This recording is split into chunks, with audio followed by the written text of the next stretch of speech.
The biggest cache of delegates in Tuesday's 10 presidential primaries lies not in Ohio, but in Georgia, where former House Speaker Newt Gingrich is favored to win. But neither Mitt Romney nor Rick Santorum are conceding the state. I think together we can change history. Together we can get our country back on the right track. Newt Gingrich has home field advantage in Georgia, the state that sent him to Washington for 20 years. Newt was the general.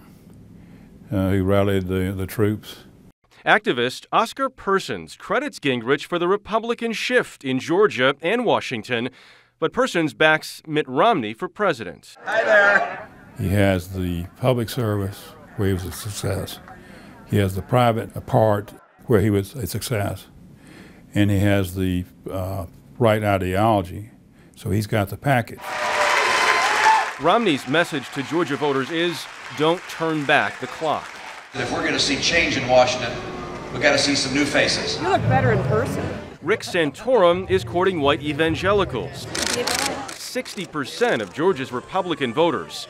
Santorum is also arguing electability. We've proven we can beat Mitt Romney in places that aren't our backyard, and that to me is really important. And folks want a conservative who can go up and not only defeat Mitt Romney, but then go to the general election and have both the character and the ability to go out and confront Barack Obama. Don Kinnersley supports Santorum. I was for Newt originally, but after you look at the entire picture, with all the baggage he has, I think he would have a hard time beating Obama. Hey, Newt! That said, loyalty to Gingrich in Georgia still appears strong. Governor Nathan Deal campaigned with Gingrich.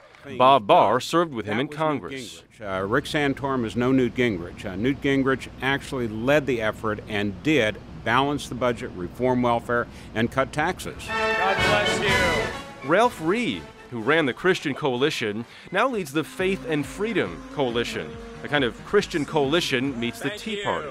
Newt has a Moses-like profile in the Republican Party. He led the Republican Party nationally out of the wilderness from minority status to majority status in the House of Representatives for the first time in 40 years.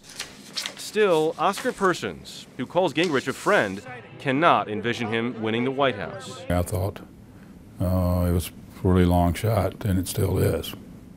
So far, Gingrich has won only one primary in South Carolina 6 weeks ago. But an Atlanta Journal-Constitution newspaper poll this weekend shows him favored by 38% of Georgia Republican voters over Romney's 24% and Santorum's 22%. I'm Jeff Glor, CBS News in New York.